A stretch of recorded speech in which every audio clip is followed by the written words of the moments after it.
this is working now. Thank you for that very kind welcome, and it's a real pleasure to be here, and I don't mind getting up early, as long as I can sleep in the next morning. But it is nice to be here and to share some of this research that I've been doing with colleagues of mine, and I think that's the other thing about my research. I very rarely do work alone. I'm fortunate to have some very generous and well-respected colleagues, and we tend to work together in terms of most of the work we do, and I'll be acknowledging Dr. Noella McKenzie, Dr. Terry Bowles and Ms. Lynn Munsey as part of the work that I'm going to present today. It is about writing, and I'm going to have to keep moving around a little bit here. I think for many of us, we appreciate the complexity now of mark making, of creating texts, of thinking about that, you know, the new literacies, the very varied forms that are now available to young children and developing children in terms of communicating messages across space and time, whether it be through the digital media or print-based media, or even oral forms now that are available to young children. We sort of have to balance this up with the fact that the linguistic mode, with the fact that the alphabetic signs and symbols and forms are still absolutely necessary. And for many young children, work in combination. Many young children draw and write, or write and draw. They talk, write and draw. And for those of us who work in the early years of schooling, feel a strong sense of responsibility around making sure that children have access to a wide range of semiotic systems: visual, gestural, oral, as well as the linguistic mode. And despite the recent attention to these multimodal texts and the impact of digital technologies, there's still in the early years a strong sense of the importance of learning to communicate through print. And much of my work is about this early foundational work that is both facilitative of children's learning in a range of different means, forms, modes, text types, etc. So our work has looked at children's print-based texts, but I just wanted to position it with that little preface around the multimodal range of semiotics that young children now become quite competent users of in the early years of schooling. So today's session focuses on written texts. In 2010, Dr. McKenzie and I started this work really thinking about how we might collect children's writing samples. Lynn Munsey was integral to the data collection process. And what I'm going to share with you today is from our very, very many large number of samples, analysis of 500 samples from 250 Year 1 students. We collected 2 samples, 2 points of time, mid-year, July, August, which is the mid-year period for our school, and November, at the end of the year. This analysis of these 500 texts, and we've done different analysis on different samples from the database of our text, looks at writing and change across time in terms of what we've referred to as the authorial and secretarial aspects of writing, and I'll elaborate on those a little bit more as we go through the presentation tonight. It does provide us with a number of insights from teaching, and really what we're looking at here is, what does children's writing tell us? What can we learn from the writing samples themselves about students' progression, and perhaps the relationships between these dimensions of writing at the same time? We know that writing for many young children presents a number of challenges. Not only for boys, for girls as well, but I remember one of my sister's children, before he went to school, Harry, and to get Harry to write, to get Harry to do more than the first letter of his name was a challenge. And I thought, goodness me. I'd ring him up because he lived in the country, and I said, Harry, have you done that drawing for me? Oh, I forgot. What about a painting, Harry? Can I have a painting? Oh yeah, I'll do you a painting next week. And I'll phone the next week and say, Harry, how about that painting? Oh, I forgot. You know, it wasn't something that he enjoyed doing. It wasn't something that came natural to him. The whole complexity, and then as we move from drawing to writing, from thinking about, okay, well, I've got an idea. That's great. Now how do I construct that idea or reshape that idea into language that can actually be recorded as a message? And once I've got that sorted, I have to start recording the message, which means somehow I have to go from that sound stream or repertory register in my head to something that I can actually put on paper. And even if you're starting with a letter like dear, you think, okay, we'll get the D down, now what's next? And then, you know, the physical challenges are something that we need to acknowledge. So it is an interaction between cognitive and physical factors, but the importance of writing in terms of being able to communicate, being able to express ideas, being able to reflect consciously and more objectively is absolutely critical in terms of children's development. It requires making connections and constructing meaning. It's a critical literacy skill. It's the importance of writing, I think, you know, often, you know, there's a lot of attention to reading, but writing in itself is how many of our students, and I work in tertiary education at Monash, is how students are assessed. You know, they have to be able to still write and record their understanding. So again, it's a critical skill in terms of literacy achievement generally, but also in terms of overall school attainment. It's probably the same here, but our Year 12 examinations are written examinations.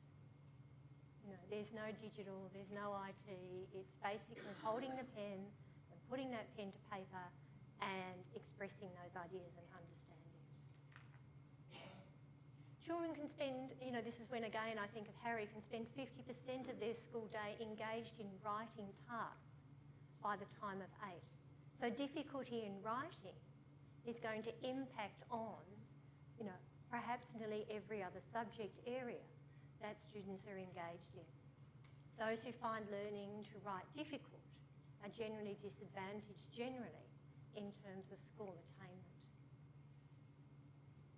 The other thing that we know from research is that those who have difficulty, it's not me,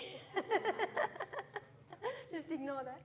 Those who have difficulty in the early years of schooling tend to continue to have difficulties. Those who are, you know, achieve well in the early years of schooling, well, they make good progress. So we might think about things like Stanovich's Matthew effects here in terms of the rich get richer and the poor don't in terms of writing attainment. So the significance of early writing is critical in terms of our programs, both in preschool and the early years of schooling. So this is what we set out to do in 2010. We had actually 3 studies, and I'm really just reporting on the first of these, or the first one this evening. We just said to ourselves, what does year 1 writing look like? What is it that students after a year of school or a year and a half of school can actually produce in terms of written text? Not what the curriculum documents tell us they should do or might do, but what do they actually do in terms of writing? In terms of the length of their text, what's their spelling like, the repertoire in terms of vocabulary choices, text structure, ideas, possibly even handwriting. At the same time, we had these 2 other studies running concurrently. We also collected reading recovery children's writing samples at the end of the year, and we have 310 children who participated in that study. And we have about 250 of that 310 who we were able to track to year 3, which is our, well, the first time we have our national writing. So they are two other studies that were sort of happening concurrently with this one that was looking more particularly or more generally at students writing in Year 1. The research team, as I acknowledged, Dr. Noella Mackenzie from Charles Sturt University, myself at Monash, Lynn Munsey from the Department of Education and Community, New South Wales, and Terry Bowles from the University of Melbourne, who helps us with all of the statistical analyses. We collected data from Catholic Education Office, Melbourne. I have some generous colleagues again at Catholic Education who assisted me with data collection, and Noella and Lynn worked with New South Wales Department of Education schools. You can see the generosity of the teachers we work with. We had 1,799 students writing samples. 300, oh, there it goes again. 193 texts. I like this number and I don't like this number. I often say if we just had one more. If I just went to the supermarket one afternoon and waited, said, are you in Year 1? Okay, you're in the study. But 1,799, I'm getting used to saying. But you can see it is a huge sample of data, and we have analysed 210 in the first round of analysis and then 2 lots of 250 subsequently. So oodles and oodles and oodles of samples in the most amazing database at the moment, all coded by text type, linked to students' identifier codes, school, teacher, class, and the range is incredible, and I can show you some more of that as we work through the presentation. When we started this study, our intention wasn't to develop an analysis tool. Our intention, as we said, was to just try and map and track children's writing and what the writing looked like. But we basically spent the first, after the data collection, most of 2011 and into 2012, thinking about how we were going to analyse the samples, looking at available frames for evaluation and analysis, and nothing sort of matched what we needed. So we spent time developing what we have now called a writing analysis tool. And it does meet this need, to a degree, of an integrated writing assessment system. We call it a writing analysis tool and not an assessment tool. And that's quite specific and chosen in terms of why we do that. You won't be able to easily assess children's writing from this tool, but you will be able to make some judgments about the writing through the analysis that will hopefully inform teaching. So it's an analysis tool for teaching. I don't know whether you have the of, for, and everything else for assessment here. Okay. This is analysis for teaching. And yeah, so the tool itself is interesting. Again, the first 210 samples, reassessed, then assessed again, and then assessed in different ways over a number of months, really. And the analysis, it was both, I mean, to be honest, you know, you have to say it was both inductive and deductive in terms of the analysis. We didn't go to this frame, you know, completely unaware of what we might be looking for in terms of children's writing. Both Noella, myself and Lynn came to the writing samples from quite what we might consider an informed perspective of children's early writing. But at the same time, the tool itself is quite inductive in that it was the samples themselves that indicated the spread. It was the samples themselves that said, well, this is what young children can handle in terms of text structure and complexity. This is the type of sentence structure that children in Year 1 are often writing. These are the vocabulary choices in terms of some of the authorial aspects. And this is the spelling we might expect to see. This is the level of punctuation. And this is where handwriting does or doesn't get in the way in terms of the text that students are able to produce in Year 1. So we looked at other analysis frames, our NAPLAN test, the National Assessment Program for Literacy and Numeracy in Australia, and that had a number of categories, actually 10. Not all of those were relevant for Year 1.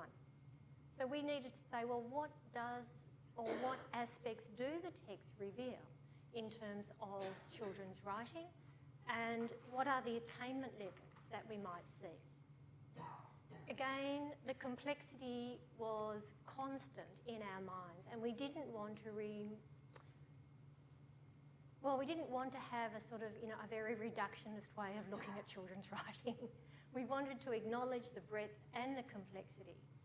That students do juggle skills around handwriting, spelling and grammar, while at the same time trying to keep track of concerns such as topic, organisation, word choice and audience needs.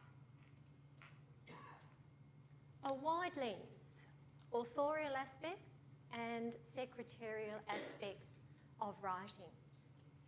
We first came across this work from college researchers, I guess, from the UK, Bridget and Smith, and their book Spelling in Context, use the terms authorial and secretarial in terms of thinking about children's writing. Authorial aspects largely concerned with the meaning, or what the ideas to be communicated and how they are expressed through written language forms, and the secretarial aspects of writing in terms of the clarity and precision in terms of how easily that message might be communicated to others.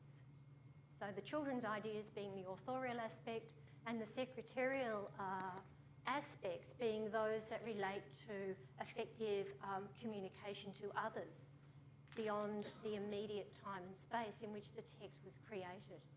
And that's actually created a lot of fun for us, because as you'll see, we weren't there when the children were writing the texts.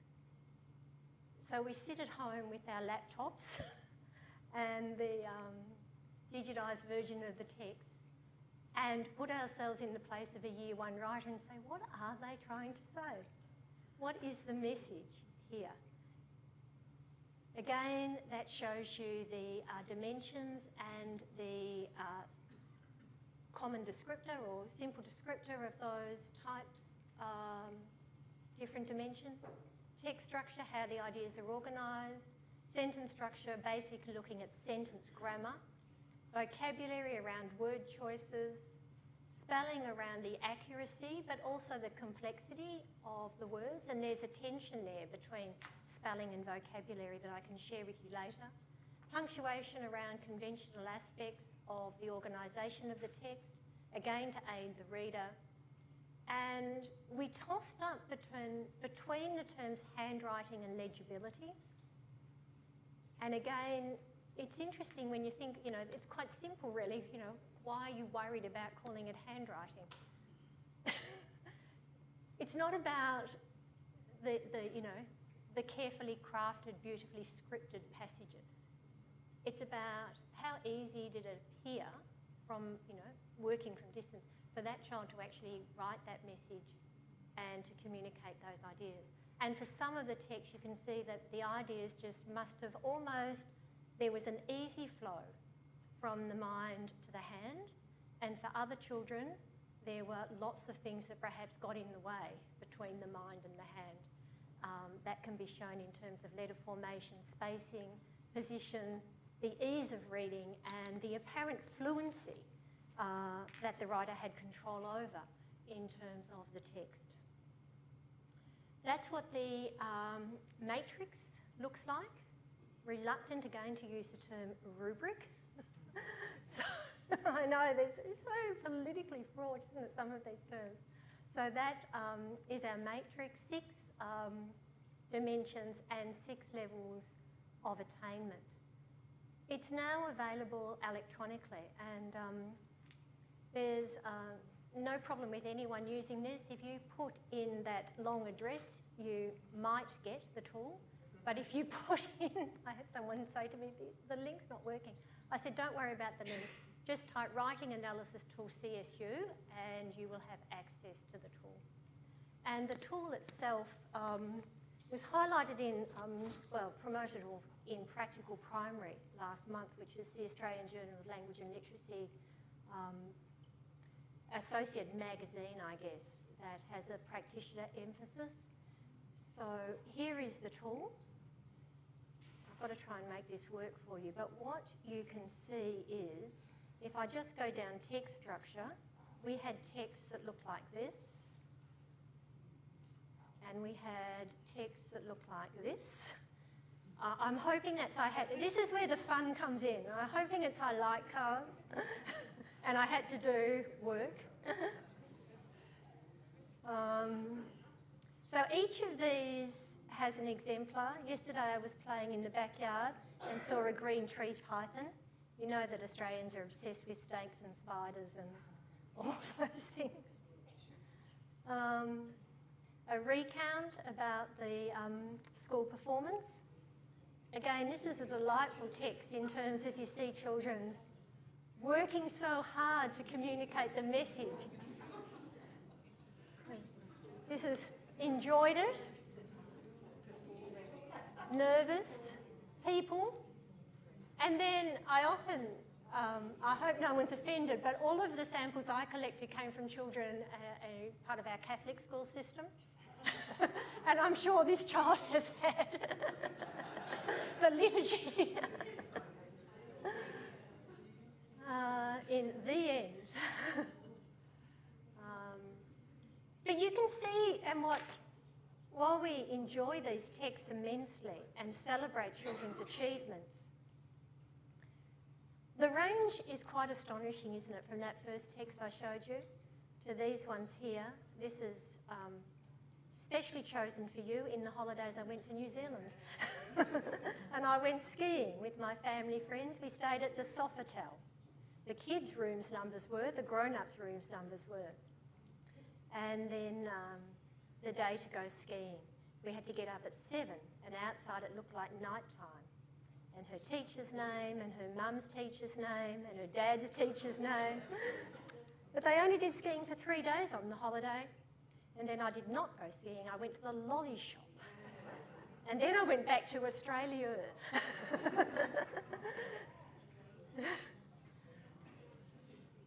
And some of these much more complex texts. Patrick the Unicorn, about summer. They really want us to answer that phone. This one's amazing. All of these samples came from students who were in year 1, in the second year of school. So this term we have learnt about famous artists. We've learnt about the lives of Vincent van Gogh, Andy Warhol, Picasso, and Brett Whiteley. The paintings we have done were Sunflowers, Starry, Starry Night, A Portrait of Ourselves, Marilyn Monroe, and they did rude vandalism in terms of altering those pieces of artwork. So that is largely to give you a sense of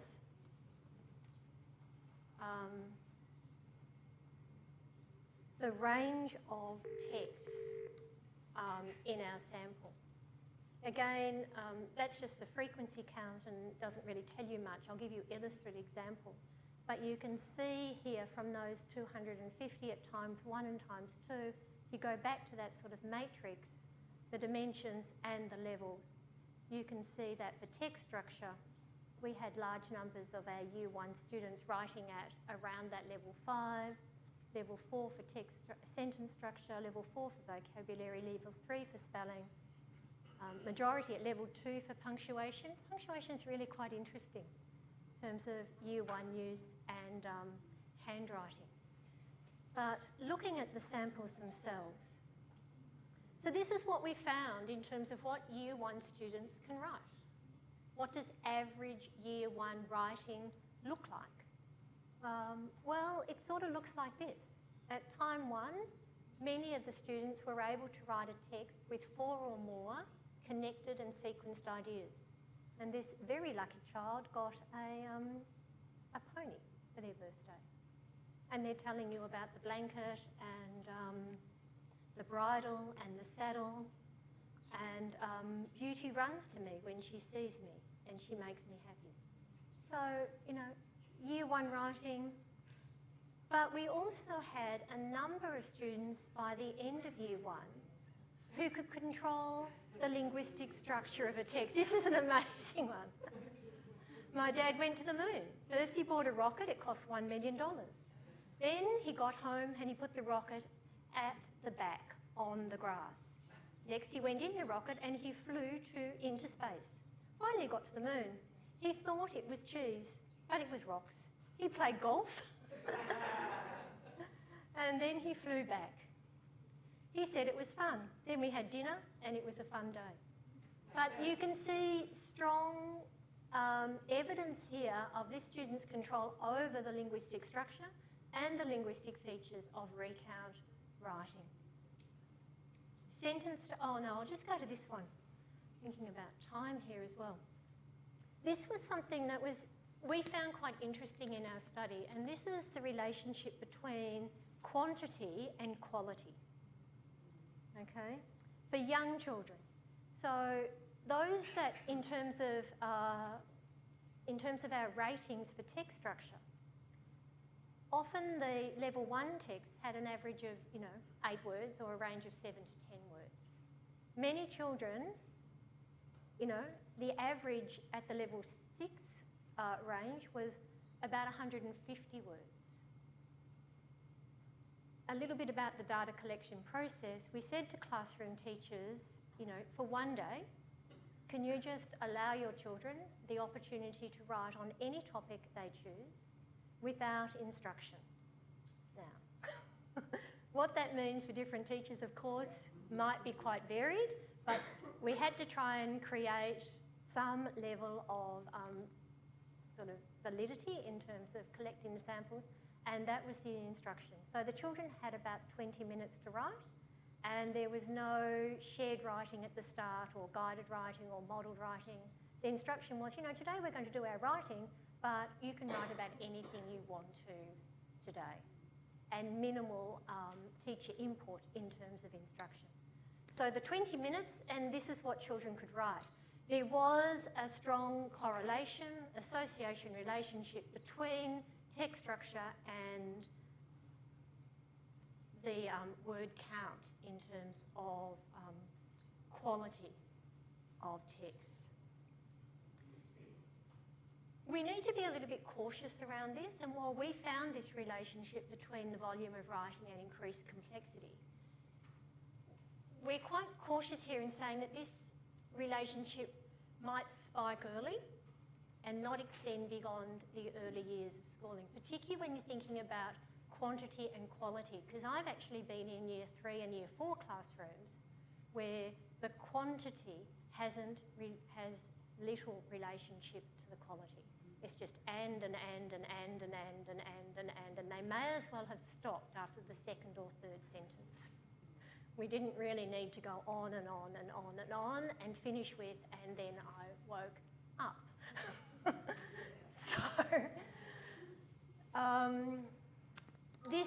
This is interesting in terms of quantity and quality. But it does say something about time and opportunity to write.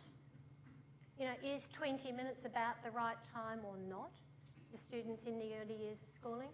We talk about reading mileage.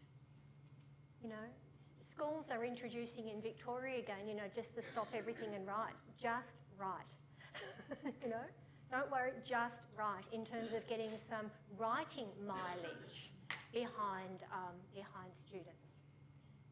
Obviously, that's not sufficient. There does need to be attention to the structure of children's texts as they write, and learning how to structure these texts that do allow for a more coherent, logically sequenced, cohesive text. And hopefully that will have payoffs as students work through from the early years of schooling to middle years, and then for those of us who work in tertiary education, we would also like to see coherent, logically sequenced, cohesive text. I did some marking on the plane. We won't go there just now. Again, so, and this again might, I selected this sample because it does show the difference between when it's just not quantity. I mean, the child's filled the page, but got sick of writing about, you know, the number of presents they got from their uncle and didn't get from their uncle, to something about talking about when Indians have a war. And when I read books at home, my mum likes it. So, you know, getting that notion of text cohesion is important in their writing. Sentence structure. This one showed minimal growth, and perhaps that can be expected in that controlling grammatical structures or features of sentences can be quite difficult. The mean score didn't shift very much across 6 months, with children generally spread across levels 3 and 4. Most students were able to write simple clauses. I like mum. You know, my dog plays with me. My dog, noun group, plays with me. Some sort of adverbial phrase around who, when, where. On Saturday, I went to. We had many of those texts, simple clauses, nouns and verbs, and often joined by and again, analysing these texts away from the child writing them, we weren't sure whether and was actually a marker of the child controlling a compound sentence or in place of a full stop. So we might have a sentence that had and. Is that really 3 separate clauses, or is it a compound sentence? So you have to make some judgments around that, and often we decided that the and was really a single clause sentence rather than the compound sentence that we might consider when we see and or but in sentences. So there was a cat and a girl. Her name was called Lainey. There was a pirate. The pirate wanted to kill the cat. Lainey hid the cat. The pirate came inside the house and Lainey and the pirate had a fight. Lainey won. We did see more complexity at times too, and here, and this text I think is clearly illustrative of the child controlling both compound and complex sentence types in their writing. Go and pick some berries, so she did. Anna knew about an old woman that owned the forest. So OND is owned. And when she was picking the berries, the old lady crept up behind her and grabbed her and she said, "What are you doing in my forest?" So greater levels of sophistication in terms of sentence structure, but again, in the context of Year 1 writing. So again, this notion of minimal progress in terms of sentence structure is the one that showed the least growth between the sample times. Maybe grammar's more difficult than other dimensions for teachers to teach or for children to master. You know, when we think about changes in their oral language structure, you know, a lot of research that I've done and others have done show minimal changes over the first year of school or the second year of school. So maybe it's something that we have to wait a little bit longer for. Vocabulary, a clear shift from very everyday language to more topic-specific language. We judged everyday words or everyday language. Prior to this study, I'd been involved in looking at children's writing samples for the Oxford word list. I don't know whether that has crossed the ditch, the 307 most commonly used words in children's writing. 307 because the frequency count at the end, there were 7 words of equal frequency, so 307 most commonly written words in children's writing, gave us our list of everyday words. We'll get to the discussion of spelling in a minute, but you can see the vocabulary choices in the first text around I like cats, and the vocabulary choices around the halo troopers that landed on Earth, and they protected it from the forces of evil. They were vastly outnumbered, but they fought back anyway. And in the end, the halos killed their enemies. So again, you do have a lot of fun reading these texts, but thinking about those vocabulary, lexical choices with descriptive or emotive language, and the other texts that are more everyday. Many Year 1 students were relying on everyday language and high-frequency words, but again, thinking about that relationship between vocabulary and reading, now starting to also think rather about the relationship between vocabulary and what it means for students' control over written language forms also. Spelling, you can see that many of the children were able to apply common letter sound patterns to write simple one-syllable words and use their visual memory to write high-frequency words. And again, once upon a time, in a faraway land. And you can see the words that are controlled. That protecting is actually protecting the royal king. And he was getting old and he had a daughter. Don't you love daughter? That's how you really should spell daughter, don't you think? Again, the wombat stew example, and another one there where you've got some quite unusual, uniquely spelt words recorded correctly when Isabel had a fight with her best friend Zoe, because both of them wanted to have the skipping rope, you know, the doubling of the consonant with ing, again with pulling, letter patterns such as broke. You know, it's interesting, so you get B-R-O-K for broke, but you still get T-H-A-Y for they, you know,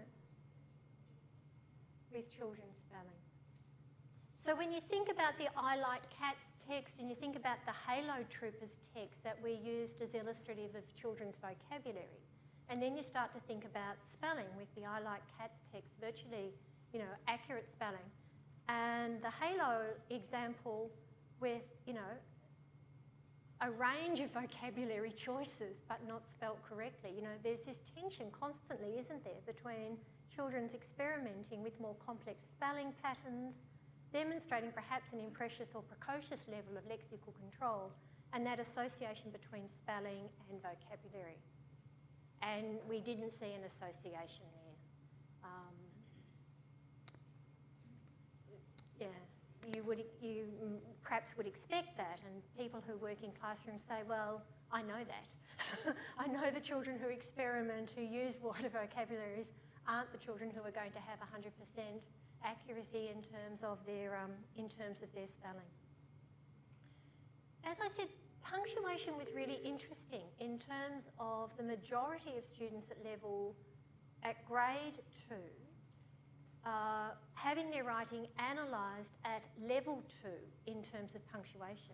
And the level 2 descriptor is some use of capital letters and full stops. I'll show you some SES data that plays around with this a little bit as well. But that's where the majority of Year 1 students are, as you see in the new oval. It starts with a capital letter and it ends with a full stop. And then you see something like Toys at Night Time, which again is a very impressive text from our sample in terms of Year 1 writing. That once upon a time some toys came alive while I was asleep and I heard noises outside my door and I woke up and I saw lots and lots of toys, so capital letters, exclamation mark. I was very surprised. I said, quotation, "Where did you come from?" They said quietly, "Sydney, don't tell anyone." But amazing use of control over punctuation in this text, which was most unusual. So we're putting this up as one, you know, out of the box in terms of punctuation for Year 1 students. As I said, many of our students were familiar with full stops and capital letters, not always used consistently. At time 2, we had more students able to demonstrate correct control of full stops and capital letters, and others starting to experiment. So of the 250, 67 with punctuation forms such as quotation, question and exclamation marks. This is where punctuation and grammar sort of align or coincide or collide rather than perhaps align. Where the writing was restricted to simple or compound sentences, you know, perhaps all students need in Year 1 is capital letters and full stops. And when I think about my own writing, I occasionally use an exclamation mark, but not often. And I might use a comma. But I don't often use writing that has direct speech. You know, well, we're trained, aren't we, to use the passive voice, so you wouldn't dare put direct speech to anything you were writing. So, again, perhaps some tensions around what might be expected and what the reality is in terms of children's written text, you know. Capital letters and full stops might be enough in terms of their writing. So it's interesting, but what we're looking for, I guess, in terms of punctuation is how punctuation signals meaning, or how punctuation crafts meaning in more nuanced ways in terms of text. And that may be part of a Year 1 curriculum or not. Handwriting again. By the end of grade 1, well, even at the beginning of grade 1, most of the students showed correct letter formations, generally easily read. By time 2, again, good control over positioning letters and spacing of words.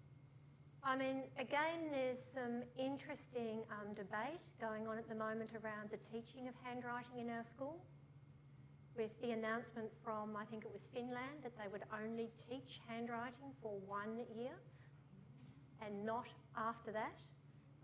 Noella's actually in Finland at the moment, and part of her work around keyboarding and or handwriting and where the emphasis in teaching goes. The results of that study showed that while teachers teach handwriting or less, they rarely teach keyboarding. The survey showed that teachers actually didn't teach keyboarding. So handboarding or keyboarding, and we're not teaching handwriting, but we're actually, well, in our schools anyway, it may be different here, we're not teaching keyboarding either. I mean, the only time I was taught keyboarding was, I think, in Form 4, when my father decided that I should do the typing class for a semester. And it was an old-fashioned typewriter, so, you know, we're very old, and in the olden days, that's what we used. But that was the only time anyone ever taught me keyboarding skills. Patterns in learning. Again, when you think about the growth trajectories of the children, there wasn't a single pattern, and we couldn't say when we looked from time 1 to time 2 that children had progressed across those areas, because sometimes they didn't. And sometimes they actually went back in some areas while they went forward in other areas. So while we can show this general pattern and, you know, a forward progression in terms of children's writing, that's not the individual stories, that's the aggregated story. We do need to look at the individual children that may have shown progress in one area, while other areas didn't show progress or even regressed. And we like Clay's quote here around the pebble in the pond, that when children perhaps focus on one area, that captures their attention and perhaps disturbs previously what might have appeared well-established areas in terms of their writing. And the other thing is, we only had one sample. So today I didn't focus on that. Maybe I did yesterday and maybe I will tomorrow. So again, the limitations of the study. I'll go through some of the cohorts quickly that we were able to pull out from the study. If we look at SES, this was based on our school community number, commonly referred to in Australia as ICSIA. We did it on schools, you know, around 900, plus 900, below 900, being the way the schools are assigned scores. it's interesting to think about the children who were above average ICSEA schools or in above average ICSEA schools and their secretarial skills compared to the average or the high average schools. So while they were at both times higher in terms of the authorial aspects, they weren't in terms of the secretarial. Now again, it could be this was the first draft, first sample. I'll do that tomorrow. You know, I'll get my ideas down today and I'll work on those surface level conventional features of text tomorrow. Maybe that's the case, but we do see slight differences across the SES bands, particularly when you think, you know, that at both times our children that were in the highest achieving schools, above in terms of text structure, sentence structure, vocabulary, you know, around about the same on spelling at time 2, but not scoring as highly on those other things such as punctuation and handwriting when compared to the other students. Again, it raises questions. You know, you look at this data and you think, well, it's just a page of numbers. The children who are in the classroom that were invited to write about the famous artists, you know, you think about the teaching opportunities that might have led to that type of writing and what children in possibly, and I'll have to go back and check the actual descriptor from that passage in terms of if it was from a child from a high SES school, but, you know, chances are in terms of the cultural capital that that child was able to produce or reproduce in terms of their text. What sort of teaching are those high achieving kids getting in terms of the authorial aspects? And do we, you know, to quote Alan Luke, you know, feed the peasants basic skills in terms of our low achieving children? And we do emphasise spelling and we do emphasise punctuation. And we do say, well, your handwriting's not very neat. You know, again, it's only supposition at the moment, but again, if we're thinking about insights, where's the teaching and what's the emphasis of the teaching across the bands of social economic or social educative achievement in terms of our teaching of writing? By gender, the darker bars there on the graph representing females and the paler ones representing the males from the sample set.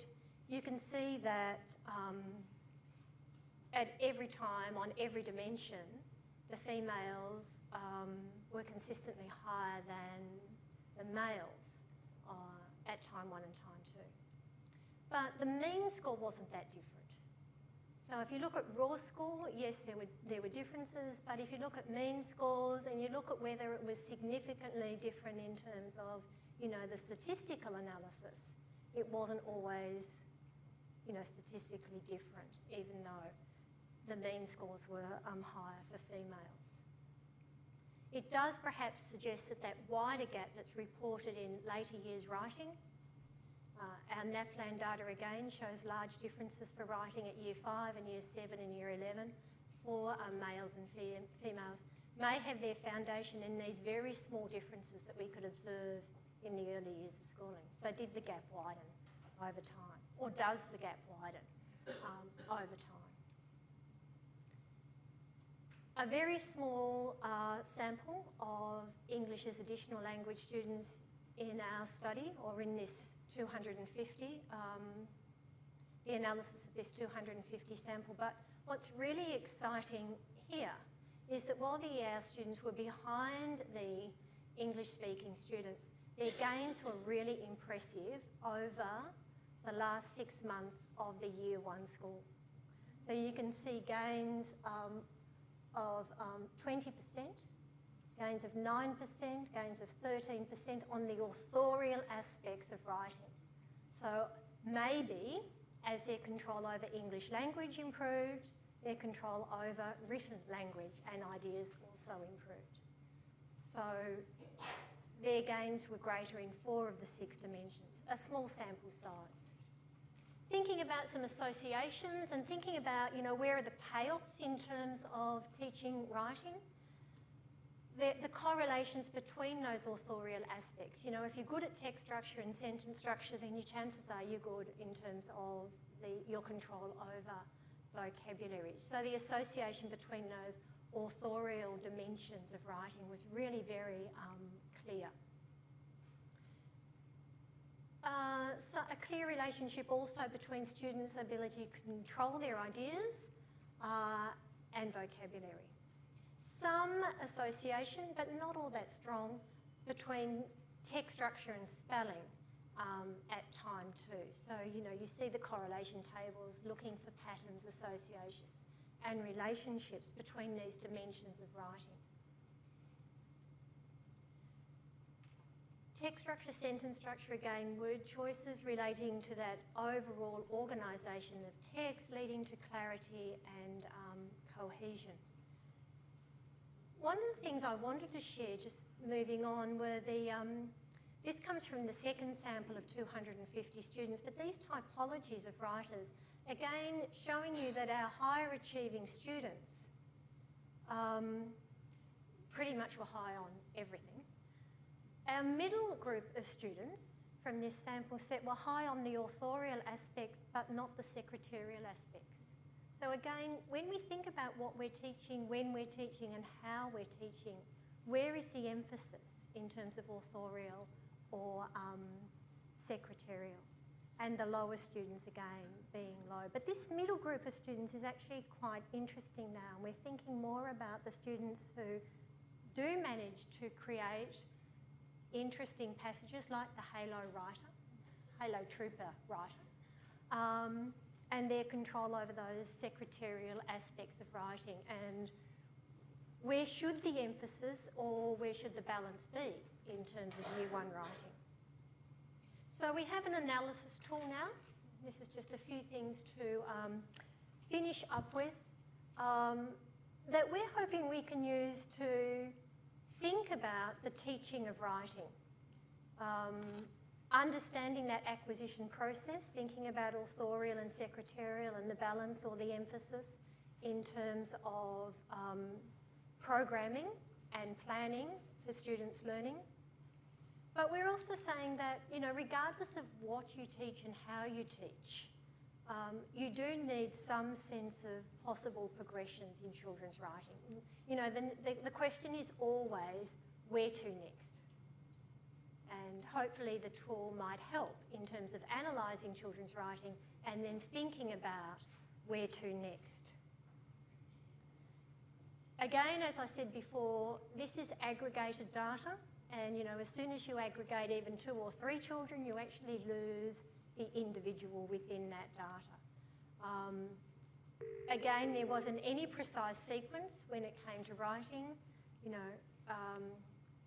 but we can perhaps now say with higher levels of confidence around the possible learning journeys. We can also say perhaps with more confidence, what is that with the range of achievement in terms of Year 1 writing? What is possible in terms of young writers? And again, Noella's and my work, again with Lynn, has always been about practice and thinking about, is this actually going to be useful for teachers or not? Well, a number of teachers are telling us that it is useful. It does allow them to, in a way that a curriculum framework doesn't, in a way that says, okay, this is what the children are writing, I can use the analysis tool, and my teaching can become more focused. Another set of data that we have, and we've started to look at, is we ask teachers to use the tool through having a child write one day, either later that day or overnight, mapping the writing against the tool, and then recording for us their writing conversation, and how the tool has actually been quite useful in framing the teaching conversation to support students' learning. So I think there were only 3 there. Oh, and just some more text to finish with. The beautiful butterfly that was lonely. But one day she decided to look for a friend. It was very cold in the storm, crash bang, and the wind set. But then the storm stopped and the butterfly found a friend and the insects flew happily in the sky. That's probably enough in terms of children's writing. Thank you for your attention and for listening so carefully this evening.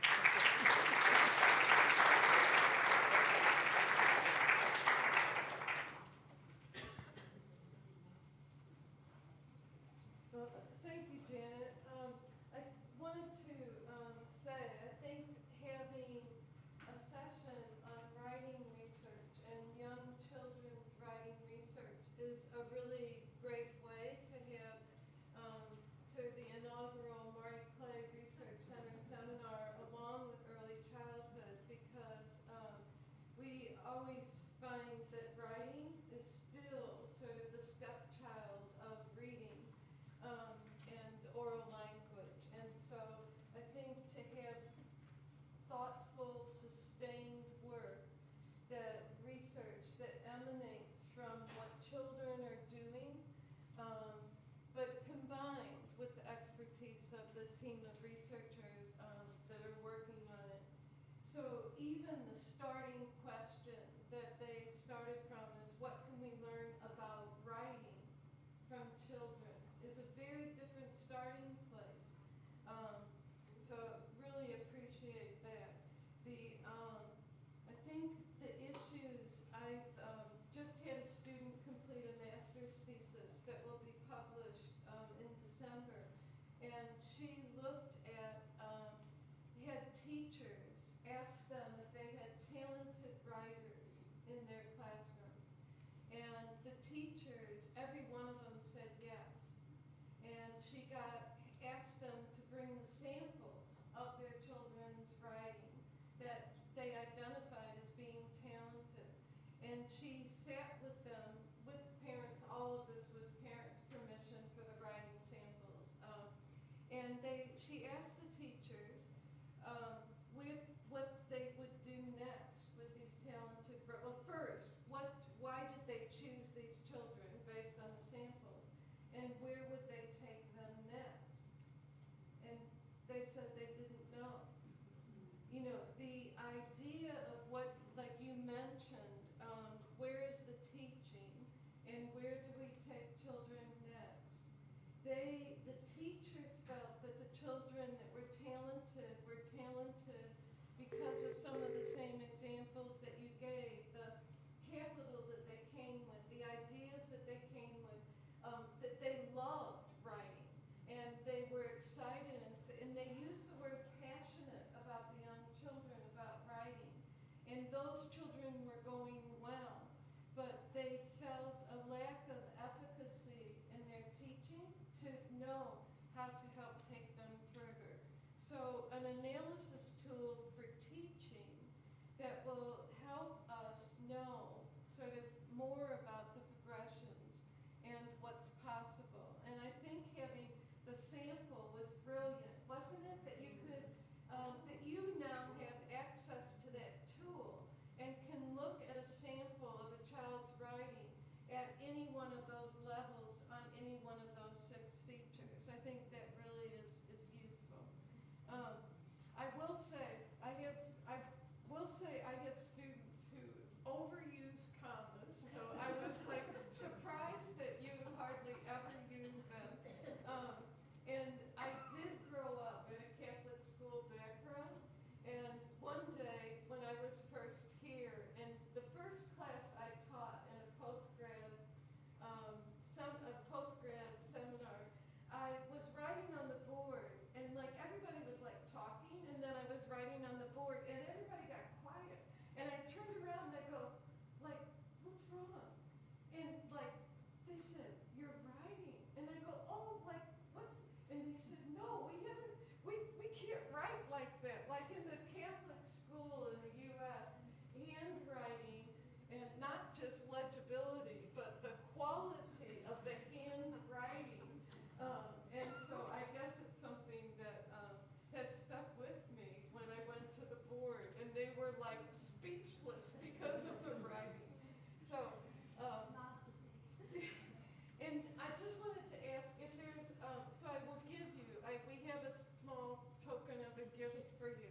majority were between 6 and 7 years of age. But that question sort of just sticks because that was the first thing the statistician said, where are their ages? We had class level, we had gender, we had language background. But we never asked what age the kids are in our class, you know, they're just there. They're 6 or they're 7. So that's interesting. But yeah, secondary school 12, so basically between 6 years, 7 years. Another